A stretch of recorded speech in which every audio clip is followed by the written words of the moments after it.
Glória a Deus. Pode se assentar. A paz do Senhor, minhas queridas. É uma alegria para mim estar com vocês aqui. E às vezes você esteja perguntando, meu Deus do céu, mas tanta homenagem, tanta oração. Nós vamos falar sobre oração. Então a gente tem que estar familiarizado com essa língua, né? Às vezes a nossa própria impaciência diante de algumas circunstâncias, elas denunciam o verdadeiro estado do nosso coração. Para nós, a oração deveria ser algo tão delicioso, tão presente, porque a oração nada mais é do que conversarmos com Deus. Existe relacionamento sem conversa, gente? Imagina você casar com uma pessoa que você nunca conversou com ela, ou que você conversa pouco com ela. Vai dar certo esse casamento? Pois é, Jesus vem aí para o casamento. Nós somos a noiva, ele é o noivo. Como é que a gente vai casar se a gente não quer namorar com o noivo? Não é? E a oração, ela é parte do relacionamento. Gente, Jesus não veio fundar uma religião. Jesus veio fazer reconciliação entre a humanidade que havia se perdido e o Deus criador de todas as coisas. E reconciliação acontece num relacionamento. Então, o relacionamento que foi quebrado no Éden, Jesus veio reconciliar na cruz. Vocês entenderam? E uma vez que fomos reconciliados com Deus Pai, através de Jesus Cristo, então agora a gente passa a viver esse relacionamento. Antes, lá no Éden, Deus vinha toda viração do dia para estar com o homem e com a mulher, numa conversa, numa intimidade, na troca de ideias, no ensino. Eu fico imaginando o que rolava na viração do dia entre o homem e a mulher e seu Criador. E isso foi interrompido pelo pecado. Eles não podiam mais permanecer diante de um Deus santo. Onde entrou o pecado, entrou a morte. E nós herdamos a morte pelo DNA. Então, a gente já nasce perdido. A gente já nasce condenado ao inferno. Que isso, Helena? Isso é forte de dizer, não sou eu que estou dizendo. É a palavra de Deus que diz que pelo primeiro Adão entrou o pecado e pelo segundo Adão entrou a salvação.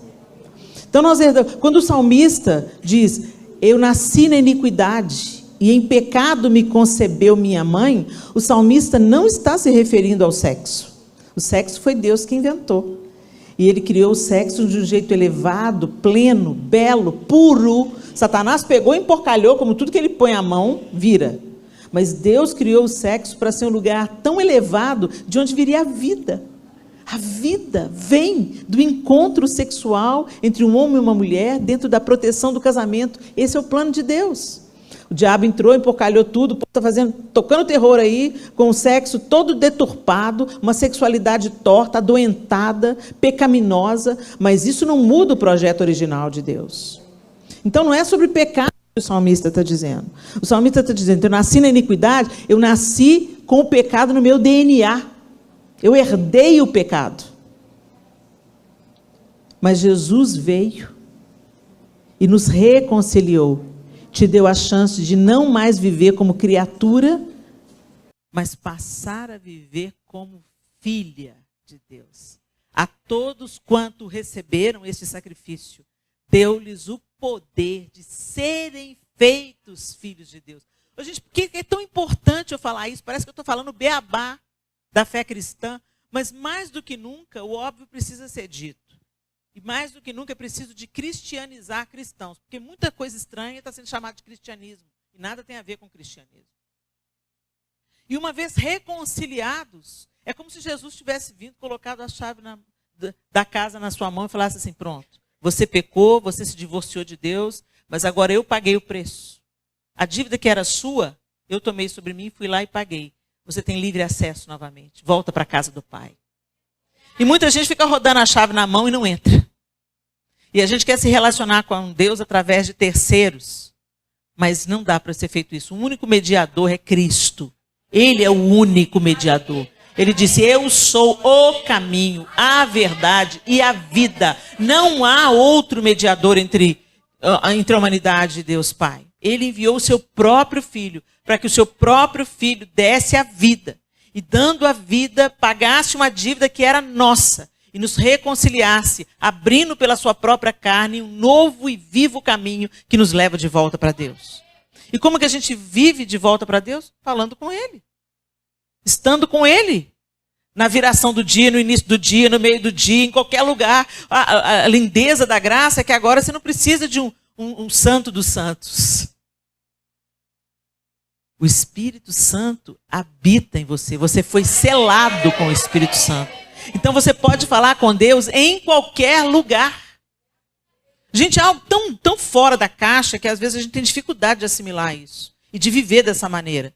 Então a gente vive buscando a muleta da religiosidade, onde você confia em você mesmo. E não é sobre você mesmo.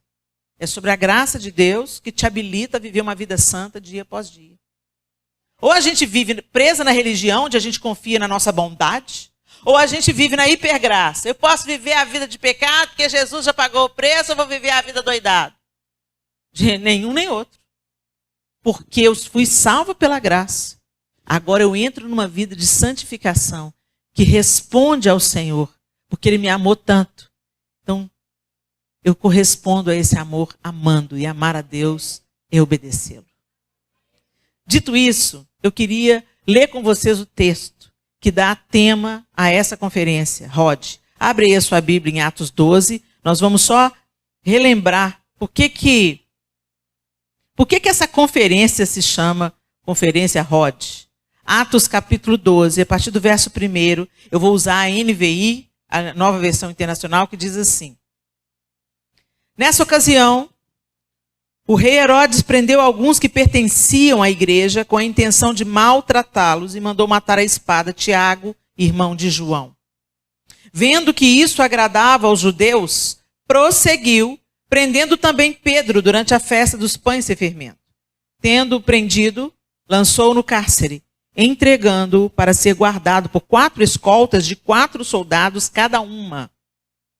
Herodes pretendia submetê-lo a um julgamento público depois da Páscoa. Pedro, então, ficou detido na prisão, mas a igreja orava intensamente a Deus por ele. Quem orava, gente? Intensamente. A igreja orava intensamente a Deus por ele. Na noite anterior ao dia em que Herodes iria submetê-lo a julgamento, Pedro estava dormindo entre 2 soldados, preso com 2 algemas, e sentinelas montavam guarda à entrada do cárcere. Isso que é uma prisão de segurança máxima, né? Repentinamente apareceu um anjo do Senhor e uma luz brilhou na cela. Ele tocou no lado de Pedro e o acordou. Depressa, levante-se, disse ele. Então as algemas caíram dos punhos de Pedro. O anjo lhe disse, vista-se e calce as sandálias. E Pedro assim fez. Disse-lhe ainda o anjo, põe a capa e siga-me. E saindo Pedro seguiu, não sabendo que era real o que se fazia por meio do anjo. Tudo lhe parecia uma visão. Passaram a primeira e a segunda guarda e chegaram ao portão de ferro que dava para a cidade. Este se abriu por si mesmo para eles e passaram. Tendo saído, caminharam ao longo de uma rua e de repente o anjo o deixou. Então Pedro caiu em si e disse, agora sei sem nenhuma dúvida que o Senhor enviou o seu anjo e me libertou das mãos de Herodes e de tudo o que o povo judeu esperava. Percebendo isso, ele se dirigiu à casa de Maria, mãe de João, também chamado Marcos, onde muita gente se havia reunido e estava orando. Quem, gente, estava orando? Muita gente. Muita gente se havia reunido e estava fazendo o quê? Batendo papo, gente? Orando. Pedro bateu à porta do alpendre e uma serva, chamada Rod, veio atender. Ao reconhecer a voz de Pedro, tomada de alegria, ela correu de volta, sem abrir a porta, e exclamou, Pedro está à porta! Eles, porém, lhe disseram, você está fora de si. Insistindo ela em afirmar que era Pedro, disseram-lhe, deve ser o anjo dele. Mas Pedro continuou batendo, e quando abriram a porta e o viram, ficaram perplexos. Mas ele, fazendo-lhe sinais para que se calassem, descreveu como o Senhor o havia tirado da prisão e disse, contem isso a Tiago e aos irmãos. Então saiu e foi para outro lugar. De manhã não foi pequeno o alvoroço entre os soldados quanto ao que tinha acontecido a Pedro. Fazendo uma busca completa e não o encontrando, Herodes fez uma investigação entre os guardas e ordenou que fossem executados. Depois aí no próximo trecho Deus acerta as contas com o próprio Herodes. Depois você vai continuar lendo em casa e vai se inteirar do que o Senhor está fazendo, está disposto a fazer quando o seu povo se reúne em oração. Era uma situação de crise, gente, vale a gente lembrar que a igreja nasce num tempo político terrível. A igreja nasce dentro do judaísmo, todos os apóstolos eram judeus, Jesus era judeu, e eles nascem, e esses primeiros discípulos, apóstolos, nascem dentro de uma cabeça judaica. Então eles estão esperando o Messias que Deus havia prometido, eles só ainda não sabiam o plano completo. Que o Messias não era apenas para restaurar a glória a Israel, não era apenas o Messias que iria libertar Israel do domínio romano, mas iria ser um Messias que iria libertar todo o mundo, não só da opressão política, mas da opressão de Satanás e das prisões do pecado. O plano de Deus era muito mais elevado, mas ali na sua nascente a igreja ainda não compreendia plenamente o que Deus estava fazendo. Mas dentro desse padrão político, os judeus eram um povo oprimido e escravizado, nesse contexto, pelo Império Romano. Eles já haviam sido oprimidos anteriormente por outros sistemas, mas nessa realidade era o Império Romano. E o Império Romano, gente, uma das coisas mais leves que eles faziam era pegar o corpo de um cristão e tacar fogo nele para iluminar a rua. Na época que Jesus foi crucificado, uma série de outras pessoas eram crucificadas por qualquer tipo de crime que o Império Romano julgasse como crime. Então, qual foi o crime que Jesus foi acusado? De se declarar rei dos judeus, e isso era uma afronta ao Império Romano. Então, por isso que ele foi morto. Vocês estão entendendo? Então, às vezes, a gente fica assustado com o tempo que a gente está vivendo e fala, nossa, que tempo terrível, que tempo difícil. Será que Deus não ouviu nossa oração? Será que Deus não está vendo? Quanta opressão, quanta injustiça. Está aí, ó, o aborto pode passar a ser uma realidade no Brasil. A ideologia de gênero está aí. Tanta coisa distorcida, tanta coisa que é mal, é recebida como bem. E tudo que é bem está sendo julgado como mal. Senhor, o Senhor não vai fazer nada, gente. É nas situações extremas que Deus está nos treinando, nos aperfeiçoando e fazendo o que nós nem imaginamos acontecer. Por exemplo, outro dia eu estava falando com o meu esposo, às vezes Deus tem um jeito diferente de fazer as coisas. Tem um tanto de gente saindo do Brasil. Eles pensam que é para fugir do sistema. Eles pensam que não vou pagar esses absurdos de imposto, não. Vou fechar minha empresa, vou lavar banheiro lá nos Estados Unidos, prefiro. Não vou para Portugal, Europa. Como se as outras nações também não tivessem suas crises. Como se lá fora também a tampa da panela não estivesse voando. As crises estão acontecendo no mundo todo, gente. O cenário para o anticristo se manifestar está pronto aí. Ó. O caos está sendo fomentado. Mas o povo pensa, eu estou indo para fugir. Que eu prefiro ver a maldade em outro país do que ver acontecendo com a minha própria gente. A gente pensa isso. Eles não sabem de nada, gente, inocentes.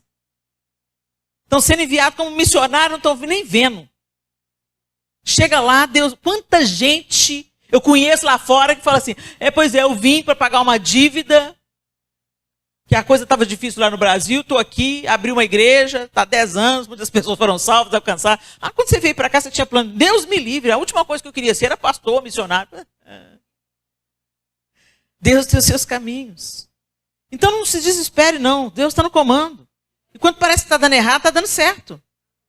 Quando os discípulos oraram para Jesus sendo crucificado, o que eles pensaram? Deu errado. Deu ruim. Ele morreu. Vamos correr, vamos trancar todo mundo dentro de casa, que nós vamos ser os próximos.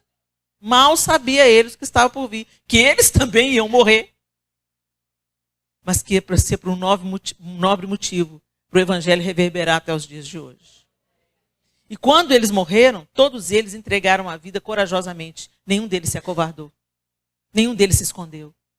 A evidência da ressurreição de Cristo e do poder do Espírito Santo é quem os discípulos se tornaram entre a morte e a ressurreição. Quem eles se tornaram depois da ressurreição e entre o revestimento com o Espírito Santo. Mudou tudo. Os borra-botas viraram os caras mais ousados na face da terra. Que é assim que Deus trabalha. E aqui na história de Rode não é diferente. Pedro estava preso. Gente, e o julgamento, a gente já sabe o resultado que ia dar o julgamento. Pedro ia ser morto. Herodes queria fazer gracinha, queria mostrar o poder dele. Como era bem típico do Império Romano. Era injusto? Era. Era cruel? Era. Mas era isso que ia acontecer. Mas ainda não era chegado o momento. E o que mudou a situação? A oração da igreja. Você tem que entender o seguinte, quando você ora, Deus vai responder o que Ele quiser. Porque a sua oração não muda o coração de Deus. A sua vida de oração alinha o seu coração ao coração dele. A gente pensa que a gente manipula Deus. Não, gente, Deus é Ele. Nós somos filhos. Ele é o Pai, nós somos os filhos. Ele é Deus, nós somos criaturas. Ok? Nós somos criados por Ele. Ele é o Criador, nós somos criaturas. Então a resposta vem dele. E nem sempre a resposta vai coincidir com aquilo que a gente espera. Nem sempre a resposta vai coincidir com aquilo que a gente acha que deveria ser o certo. Mas é aí que entra a confiança. Se Jesus falou que Deus não vai dar nunca para a gente pedra no lugar de pão e cobra no lugar de peixe, quem falou isso foi o próprio Jesus, então confia. Confia. Mas por que Deus falou não? Não sei porque Ele falou não. Às vezes não é não, às vezes é só espera. Espera, espera, espera mais um pouco, espera. Eu estou fazendo uma coisa nova, espera. E às vezes é não mesmo. Mas não, Helena, não. Por quê? Porque Deus sabe. Quem me segue aí há mais tempo já conhece a minha clássica história do Arthur e da faca. Mas se você não me conhece, eu vou contar de novo a história. O Arthur, meu terceiro filho, tinha 3 anos de idade. A Clara, minha primogênita, tinha 5. Tinha 8. E a Clara estava passando a manteiga no pão dela. Já uma criança de 8 anos, e o Arthur viu e achou uma boa ideia ter uma faca para passar a manteiga no pão. E ele falou assim, eu quero a faca. E eu falei assim, não, Arthur, mamãe passa a manteiga no pão. Eu quero a faca. Não, Arthur, não vou te dar a faca. A Clarinha tem a faca. Mas a Clara pode, você não. Por que não? Eu quero a faca. E ele começou a fazer um escândalo na hora do lanche. O lanche virou uma resenha. Aí foi para o chão, rolava no chão. E eu chegava perto dele, Arthur, você não tem coordenação motora para lidar com a faca. Ele parou o choro, olhou para mim, tipo assim, o que ela está falando? E prosseguiu na birra. E eu fui ficando irada, indignada. Meu Deus, eu estou querendo proteger o menino. Arthur, você não pode ter a faca, você pode se ferir a si mesmo, furar o olhinho do seu irmão, não pode ter a faca. E ele não queria saber. Naquele momento, na cabeça do Arthur, eu estava amando a Clara. E não amando ele. Mas quando eu estava dizendo não, eu estava amando ele. Ele não estava pronto para a faca, ele não tinha coordenação motora para a faca. A faca, chegaria o tempo dele lidar com a faca, mas o tempo não era aquele. Ele podia se ferir, ele podia ferir outros, ele podia pôr a vida em risco. E eu estava indignado, Deus, eu estou querendo proteger o menino. E Deus falou comigo assim, você é igualzinho. Quantas vezes eu estou te falando não, porque eu te amo. Porque você não está pronto. Porque você pode se ferir, ferir outros. Mas você pensa que eu estou amando mais a fulana do que te amando. Eu aprendi essa lição para sempre. Quando Deus fala não, Ele também está te amando. Quando Deus fala espera, Ele também está te amando. Então quando a gente ora... Amém, glória a Deus. Quando a gente ora, a gente tem que ter essa compreensão. Eu estou fazendo conhecidas diante de Deus as minhas súplicas, as minhas necessidades, as minhas petições, mas Ele tem a resposta. Ele é que tem a resposta. Às vezes, a gente pede ao Senhor uma cura, e a cura não vem. E a gente pensa que Deus está sendo injusto, mas Ele tem o poder de curar, por que Ele não cura, Helena? Eu não sei te explicar. Mas eu sei te explicar que alguma coisa grande, poderosa e melhor do que a cura Ele está fazendo. Porque é o seguinte, se você pensar da perspectiva que todos nós já estamos curados, quer morramos, quer vivamos, somos do Senhor. O fim da história qual é? O fim da história é que todos nós vamos ressuscitar. Só que a gente esquece dessa parte. A gente é tão apegado, e é natural que a gente seja apegado a essa vida. Que é o que a gente vê, é o que a gente toca, é o que a gente cheira, é o que a gente sente. É natural. Só que a gente não pode ficar entregue ao natural. A gente tem que começar a se mover no sobrenatural. A gente tem que começar a entender que Deus nos chamou para uma vida que não fica apenas na superfície do natural, mas que é uma vida que enxerga o sobrenatural.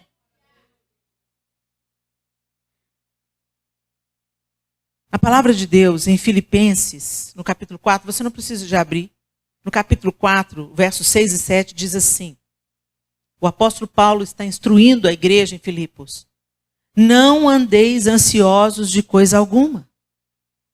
Em tudo, porém, sejam conhecidas diante de Deus as vossas petições, pela oração e pela súplica, com ações de graças. E a paz de Deus, que excede todo o entendimento, guardará o vosso coração e a vossa mente em Cristo Jesus. Gente, esses versos são muito poderosos e tem uma chave aqui. Não andeis ansiosos de coisa alguma. O que a gente sofre? Que a gente está sempre preocupado com o amanhã. O que eu vou vestir? O que eu vou comer? Onde que eu vou trabalhar? Com quem que eu vou casar? Será que eu vou adoecer? Se eu estou doente, eu vou morrer? A gente está sempre... Hoje que a gente tem. Mas a gente está... Meu filho vai voltar para a igreja, meu marido vai ficar comigo. A gente está sempre com a preocupação no amanhã. Eu vou ter neto? Vai dar tempo de eu ter neto? Jesus vai voltar? Jesus não vai voltar? Quando é que ele vai voltar? Deixa eu ver os sinais da volta de Jesus. Vive a vida hoje. Testemunha Jesus hoje. Confia em Deus hoje. Beija na boca hoje. Declara o seu amor hoje. Porque é hoje que você tem. E seja agradecido. Mas vamos chegar lá. Não andeis ansiosos de coisa alguma. Para de preocupar com amanhã, porque você só tem hoje. Deixa você viver o amanhã quando chegar o amanhã. Eu não estou dizendo, gente, para a gente viver na desordem, não. Sabe como tem gente... Só lembra desse versículo quando quer passar o cheque sem fundo. Nem cheque sem fundo mais tem, né, gente? Quando quer endividar no cartão, aí pensa assim, vai lá pela emoção. Vou comprar porque eu mereço. Mas quando você vai pagar com o quê? Não andeis ansiosos de coisa alguma. Para de pegar a Bíblia para chancelar sua desonestidade. Você pode, inclusive, não precisar de comprar nada para você satisfazer. Gente, nós que somos mulheres, a gente tem mania de tamponar nossas angústias com compra. Com comida e com compra. Vigia na vida. Vigia na vida porque a conta chega, dos dois jeitos. Não andeis ansiosos.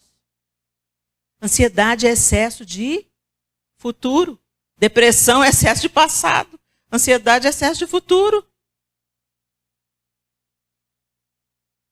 Só vai te deixar mais agitada, mais triste, mais abalada, sabe? Nossa, e se a lei passar? E se o imposto... E se, gente? E se o Deus que cuida de mim hoje vai cuidar de mim amanhã?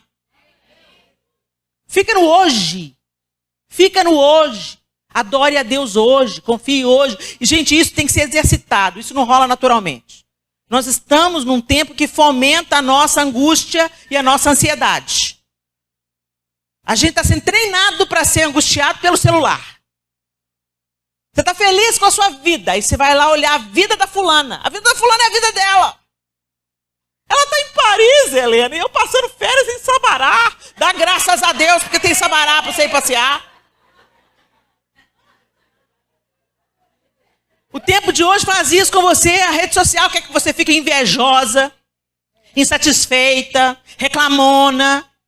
Você pensa, gente. Às vezes a gente pensa assim, eu não vou receber a marca da besta. Quem tem um iPhone aí para me emprestar? Fala comigo, tem aí? Passa para mim, pastora.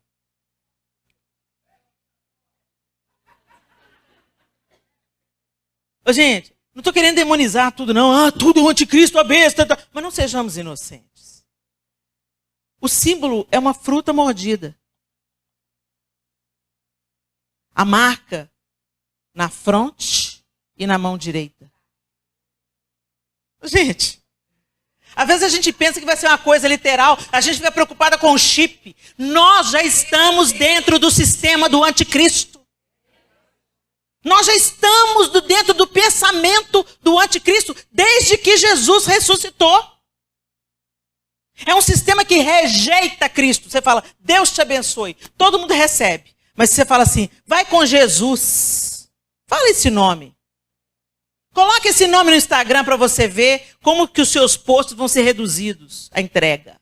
Jesus incomoda. O nome Jesus incomoda. Você fala, Jesus te abençoe.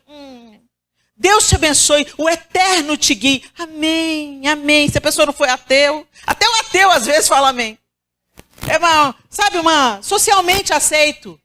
Quando as pessoas falam Deus, o Criador, o eterno. Aí as pessoas aceitam, mas fala Jesus para ver. Causa um desconforto. Jesus? Você é crente? Não é? E esse sistema que a gente já está inserido, rejeita tudo que é de Deus. E joga para dentro de você todo dia informações que te afastam de Deus.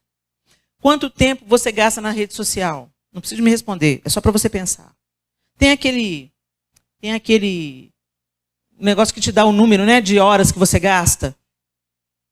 Um aplicativo aí que mede quanto tempo você gasta nas redes sociais específicas, naquela rede específica. Tipo o Instagram, tem lá quanto tempo você ficou no Instagram por semana.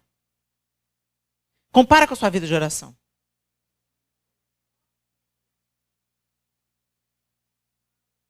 Será que a gente está sendo crente mesmo?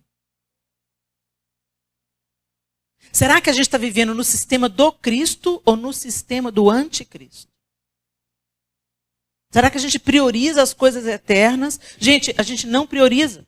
Gente, é uma luta diária. A nossa batalha espiritual é diária e é real. E a maior besteira é a gente ficar alheio a ela. Que você está levando chumbo. E está igual uma criança no meio do campo de batalha. E depois ainda vai reclamar para Deus que sua vida está ruim. Que está pesada, que está depressiva, que está... Ai, Deus, os dias estão ruins. Os dias estão ruins porque você não está se apegando a Deus. Você se está se apegando ao sistema. Gente, é um desafio, é ou não é? Quando você levanta de manhã, a primeira coisa que você faz é bater a mão no celular. Você bate a mão no celular na desculpa de parar o despertador, ou na desculpa de olhar a hora. Dali você já pula para o WhatsApp, porque está cheio de mensagens, você tem que responder. Aí você já dá uma olhadinha no Instagram para ver o post de quem, de alguém. Aí passa para outra. Você não falou bom dia, Espírito Santo. Você falou bom dia, bendito seja o Senhor. Eu acordei por sua causa, Jesus. O Senhor está me dando vida, por isso que eu acordei. Glória ao teu nome. A gente não fala com Deus. Mas a gente já está em sintonia com o mundo inteiro. O sistema do anticristo.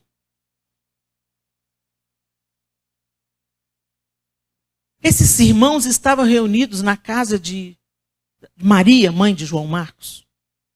Havia uma necessidade real. Pedro estava preso, prestes a ser condenado à morte. Então o que eles fizeram? Eles começaram a orar. Mas eles estavam orando, mas não acreditando. Essa é uma outra característica que esse texto mostra para a gente. Muitas vezes a gente ora, mas a gente não acredita que Deus está ouvindo. A gente tem que entender, o que eu já falei para vocês. Primeiro, que Deus, a gente ora e Deus é quem responde, certo? Mas enquanto a gente está orando, a gente tem que ter esperança que Ele está ouvindo. Eu oro porque eu sei que Deus está ouvindo, eu creio que Ele está ouvindo. Para Ele dar a resposta que Ele quer dar, Ele está ouvindo. Deus não é surdo. Se eu estou orando em comunidade, eu não estou orando apenas sozinho, eu estou orando. Tem um grupo de irmãos, muita gente, o texto diz. Estava reunido para orar por Pedro. Aí quando chega a resposta, sim, de Deus, é o anjo dele. Já morreu, é o Espírito. Rod teve uma visão. Rod estava tão empolgada com o resultado da oração. E é isso que Deus quer nos ensinar aqui. Não perca a empolgação pela oração. Não perca a empolgação por essa conversa. Confie que o Senhor está ouvindo. E confie que respostas maravilhosas podem chegar. E mesmo quando não chegarem aquelas respostas que você espera, Deus pode fazer disso uma maravilha na sua vida. Gente, hoje eu posso dizer do alto dos meus 54 anos, Deus, muito obrigado. Porque o Senhor não ouviu todas, o Senhor não respondeu sim a todas as minhas orações. Obrigada pelos seus não, Senhor. Quando você olha para trás, meu Deus, que grande livramento. E você pedia, sofria, me dá, Deus, me dá. Igual o Arthur com a faca, me dá, me dá. E Deus, não, você não sabe o que você está pedindo, não. Então confia, mesmo quando Deus fala não. Agora você tem que estar na expectativa de que a resposta vem. Ou sim ou não, a resposta vem. Agora Rod estava na expectativa do sim. E ela, chegou a resposta. Agora o resto estava na expectativa do não. Porque quando o sim chegou, eles não acreditaram. Não. Coitada da Rod. Está abalada, coitada. Seja a Rod do seu tempo. E a gente continua aqui com os ensinamentos do apóstolo Paulo. Não andeis ansiosos. Em tudo, porém, sejam conhecidas diante de Deus as vossas petições. Aquela turma lá na casa de Maria, mãe de João Marcos, estava fazendo as petições conhecidas diante de Deus. Sim ou não? Sim. Pela oração e pela súplica. Interessante, oração e súplica, que o apóstolo Paulo está dizendo. O que é súplica? Segundo o dicionário, súplica, substantivo feminino, oração feita com insistência e submissão. E submissão. Em outra tradução está, oração feita com insistência e humildade. Prece rogativa. É isso. É uma petição humilde. Em algumas coisas até parece um pedido insistente, permanente e geralmente com desespero. No nosso caso não se aplica. Porque desespero é para aqueles que não têm esperança. E nós temos a esperança. Então, mas o que está dizendo? Insiste. Permanece. Continua orando. Ah, mas já tem 10 anos. Continua orando. Já tem 20 anos. Continua orando. Se Deus não mandou você parar de orar, continua orando. Mas eu não vi. Gente, tem gente que orou a vida inteira para o pai aceitar Jesus no leito de morte e Deus recolher. Foi perdido os 30 anos? Não foi perdido. Porque talvez se não tivesse acontecido 30 anos, aquela vida teria ido para o inferno. Vocês estão entendendo, gente? Não menospreza a oração. Não menospreza o poder da oração. Insiste, permanece. O que o apóstolo Paulo está dizendo aqui, fazendo conhecidas diante de Deus as suas petições pela oração e pela súplica. Então você pede, você permanece e você fica em submissão e humildade. Você não manda em Deus. Sabe aquelas coisas? Tem uns crentes, gente, que eu conheço. Deus, eu estou determinando. Você não determina nada para Deus, não. Você não determina nada para Deus, não, gente. Desculpa aí os irmãos que creem nisso, entendeu? Não estou querendo aqui desacreditar ninguém. Mas a palavra de Deus me diz que o soberano é Ele, a última palavra é dele e a decisão é dele.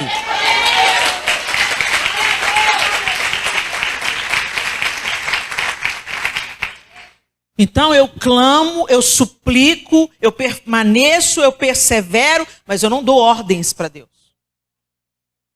Vocês lembram de Maria e Marta? Marta estava lá achando que estava fechando com Jesus. Não te importa, Senhor, que minha irmã me deixe servir só? Diz-lhe, pois, que me ajude. A doida da Marta. Interrompe Jesus. Fofoca sobre a irmã. Questiona o amor de Jesus. Não te importas?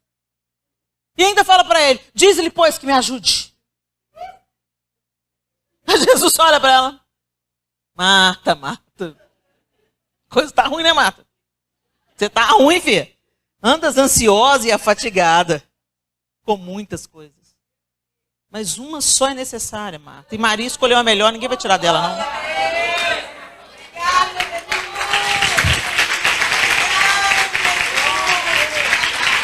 Mas como a gente é Marta?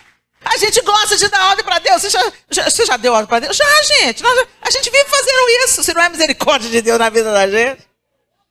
Quantas vezes a gente fica dando sugestão para Deus? Ô Senhor, levanta uma pessoa, um profeta na vida da fulana. Ô Jesus, pega ela lá. Sabe, a gente fica dando sugestão para Deus. Como se Deus não soubesse como que cada um precisa. Ô Senhor, o Senhor podia pegar ele, esfregar a cara dele no muro chapiscado? A oração da vingança, né? Pega ele, frita ele, faz purê, Jesus. Mostra pra ele. Os crentes vingativos, gente. Ainda bem que o Espírito Santo traduz a nossa oração. Eu fico imaginando o Espírito Santo que ora por nós com gemidos inexprimíveis. Escuta a oração. Ó Pai, Deus, não leva em consideração essa oração. Graças a Deus que tem a tecla SAP do Espírito Santo, ele traduz as nossas orações. Ele intercede por nós, como nós não poderíamos. Mas graças a Deus que nós somos conclamados também a assumir a responsabilidade por orar e por alinhar o nosso coração. A nossa oração nunca pode ser por interesse pessoal, gente. Apenas.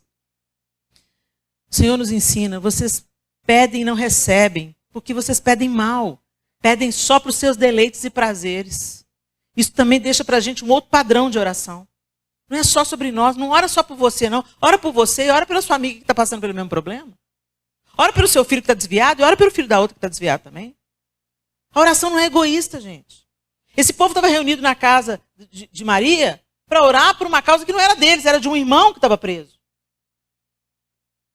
A gente tem que sair, sabe, do nosso próprio umbigo, dessa fé egoísta, que faz de Deus o Papai Noel e eu quero receber todos os presentes só para mim e para os meus.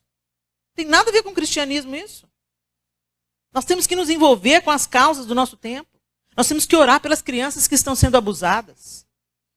Nós temos que orar por aquelas pessoas que estão no nosso raio, na nossa vizinhança, na nossa rua. Ô Senhor, abençoa essa rua, Senhor, que haja conversão. Vai passando nas casas, tá? Ô Deus, em nome de Jesus, sela essa família com a tua salvação. Ô Deus, me dá uma oportunidade para pregar o seu evangelho aqui. Me dá uma estratégia, me dá uma oportunidade. Sabe, gente, a gente tem que sair da nossa... meu caso, a minha doença, o meu filho, a minha casa, o meu plano, o meu sonho, as minhas férias. Imagina se Deus pensasse assim, né? Deus amou, então Ele deu o seu Filho unigênito. Se nós amamos, nós não vamos viver a vida só para a gente, não, nem orar só por nós também, não. Pela oração e pela súplica, com ações de graças. Ações de graças. A gratidão faz parte da oração. Toda oração, ela não pode ser só uma petição. Às vezes a gente olha só para aquilo que a gente não tem. Só para as coisas que não são de acordo com aquilo que a gente queria. E a gente não enxerga os presentes cotidianos de Deus na nossa vida. Você acordou hoje? Foi pela misericórdia de Deus. Você só está vivo aí porque Deus te deu vida. Respira aí.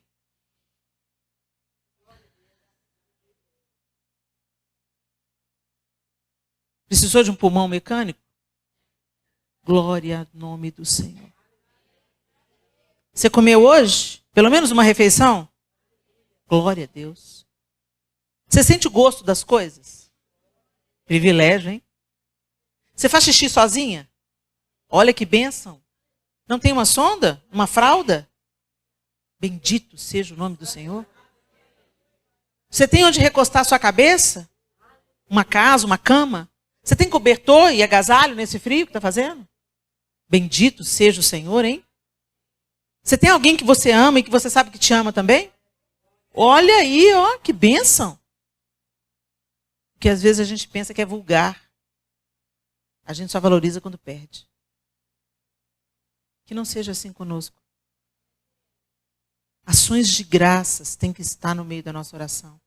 A percepção das dádivas cotidianas que recebemos por graça, não por mérito. O sol nasce sobre justos e injustos. Porque Deus é gracioso, não porque a gente merece. Se Deus fosse nos dar na exata proporção do que merecemos, nós estaríamos perdidos. E ele continua, e a paz de Deus, que excede todo o entendimento. A paz que não se explica. Essa é a paz que excede o entendimento. Não é algo que coincide com o estado das coisas ao seu redor. É a paz que excede. É uma paz que vem sobre você, independente da circunstância que está ao seu redor. O pau está quebrando, o bicho está pegando, os diagnósticos são difíceis, os filhos estão desviados, a coisa está difícil, o dinheiro está pouco, a comida está faltando, mas a paz de Deus está sobre você. É isso que o Senhor tem para nós. Não é quem ganha a eleição que determina a nossa paz. Não é as leis que são aprovadas que determinam a nossa paz. A paz de Deus, que excede todo o entendimento, guardará o vosso coração e a vossa mente em Cristo Jesus. Gente, é esse lugar que o Senhor quer nos levar. E isso se dá no relacionamento. E eu quero que a gente seja honesto. Muitas vezes nós estamos orando como a galera que estava reunida na casa de Rod. Orando mecanicamente. Orando até acreditando. Mas assim, já contando mais com a derrota do que com a vitória. Sabe, aquela coisa... sabe, você conhece alguém assim? A gente vai orar. Mas se, né? Talvez Deus não queira. Se Ele não quer, Ele vai dizer. E você vai aceitar. Mas até Ele falar o que é a vontade dEle... coloca diante dele, façam conhecidas as suas súplicas, a sua petição. Senhor, eu quero a cura, Senhor. Senhor, eu quero a libertação, Senhor. Senhor, eu quero a salvação na minha casa, Senhor. Oh Deus, eu estou pedindo para o Senhor, porque o Senhor é minha esperança, minha única porta, minha única fonte, é o Senhor. E o Senhor não só nega bens aos seus filhos, por isso que eu estou pedindo ao Senhor. Mas tem gente que antes de ter a resposta do Senhor já está, sabe? Então, pode ser que, né? Então, às vezes é o anjo dele. Rod estava lá pilhado. Deus respondeu a oração. Olha, Pedro está aí na porta. Pedro está na porta. Oh, gente, coitada da Rod, perturbada.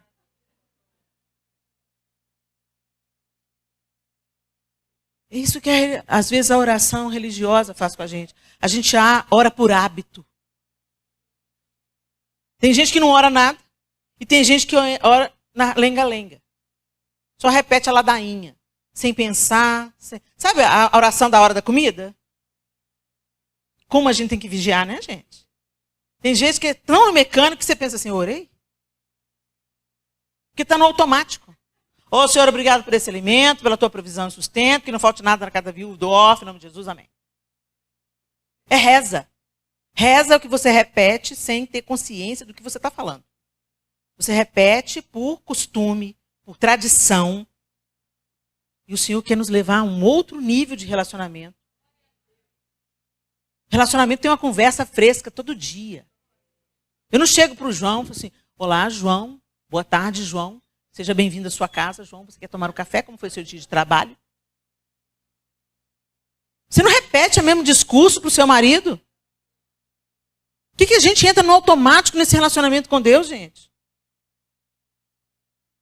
Adoração e oração, elas caminham juntas.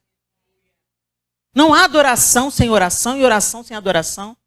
E eu tenho que enfatizar isso, adoração não é música. Adoração é amor extremo, revelado em tudo que se faz. Se eu estou trabalhando é para a glória de Deus, se eu estou aconselhando é para a glória de Deus, se eu estou cozinhando para os meus filhos é para a glória de Deus, se eu estou namorando o meu marido é para a glória de Deus, se eu estou ouvindo a irmã é para a glória de Deus, se eu estou fazendo um bolo para missões é para a glória de Deus, se eu estou tocando na igreja é para a glória de Deus. É tudo que você faz com Deus na centralidade da sua vida. E não tem como Deus ocupar a centralidade da sua vida se você não ora. Jesus orou. E com isso eu quero encerrar. Lucas 9, 28 e 29 descreve o monte da transfiguração. Mais ou menos uma semana depois de ter dito essas coisas, Jesus levou Pedro, João e Tiago e subiu o monte para orar. Enquanto orava, O seu rosto mudou de aparência e a sua roupa ficou muito branca e brilhante. É a descrição de Lucas 9, 28 e 29. Enquanto Jesus... Quem está orando, gente? Jesus é o Filho de Deus? Jesus santo? Jesus sem pecado? Jesus orava. Você acha que não precisa orar por quê? Se Jesus precisava de orar para estar em comunhão plena com o Pai, o que te faz acreditar que você não precisa orar? Ou que a oração dos outros por você vai ser suficiente? Relacionamento é pessoal. O relacionamento de Deus conosco é pessoal.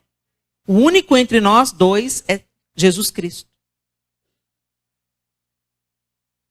E enquanto Jesus, o perfeito, o soberano, o rei da glória, o leão da tribo de Judá, orava, o rosto dele mudou e as suas vestes ficaram totalmente brancas. Olha isso! Esse é o poder da que a oração faz em nós. A oração também transforma o nosso coração. A vida de oração transforma a nossa aparência. A vida de oração nos santifica. Quando nós entramos na frequência de Deus e não na oração religiosa, onde a gente se sente melhor do que os outros, porque a gente ora 3 horas por dia. Não é sobre a quantidade das nossas orações, mas sobre a intensidade da sede que nos leva a desejarmos a conexão com Deus através da oração. Feche os seus olhos.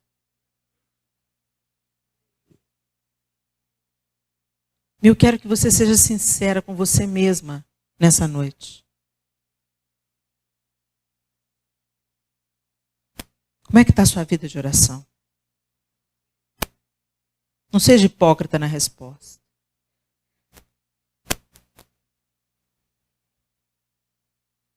Quando vocês orarem, não sejam como os hipócritas. Eles gostam de ficar orando em pé, nas sinagogas e nas esquinas, a fim de serem vistos pelos outros. Eu asseguro que eles já receberam sua plena recompensa. Mas quando você orar, vá para o seu quarto, feche a porta e ore a seu Pai que está em secreto.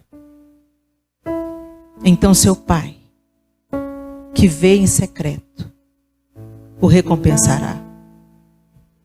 E quando orarem, não fiquem sempre repetindo a mesma coisa, como fazem os pagãos. Eles pensam que por muito falarem serão ouvidos. Não sejam iguais a eles, porque o seu Pai sabe do que vocês precisam antes mesmo de pedirem. Vocês orem assim: Pai nosso, que estás nos céus. O Pai não é meu, o Pai é nosso. O mesmo amor que Deus tem por você, Ele tem pelos outros. Pai nosso. Não é uma oração egoísta, é nosso. Santificado seja o teu nome. Que em toda a terra o seu nome seja santo. Através do testemunho da tua igreja.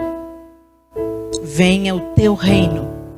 Que seja do jeito que o Senhor quer, Senhor, e não do jeito que eu quero. Seja feita a tua vontade. Assim na terra como no céu. Dá-nos hoje o pão nosso de cada dia. Eu não estou preocupada com o arroz de amanhã. O Senhor que proveu hoje vai prover amanhã. O pão nosso de cada dia nos dá hoje. Nos dá o pão de hoje. Me dá o pão de hoje.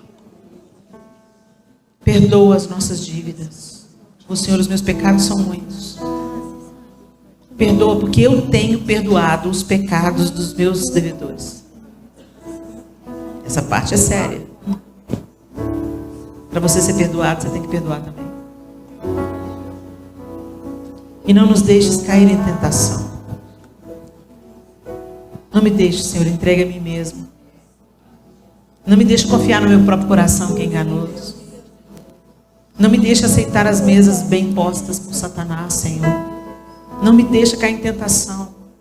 Não me deixa ser engolida pelos cuidados dessa vida, como a semente que caiu à beira do caminho no meio dos espinhos.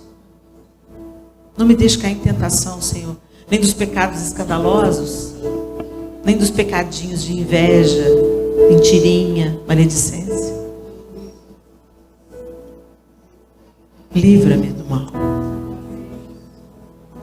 porque teu é o reino, Aleluia. o poder, Glória a Deus. e a glória para sempre. Glória a Deus. Glória a Deus. Espírito de Deus, ensina-nos a orar. Nos dê um coração de Rod, Senhor. Um coração que ora com a expectativa de ver o milagre acontecendo. O Senhor ainda é o mesmo Deus que abre cadeias, que liberta os cativos, que cura os enfermos,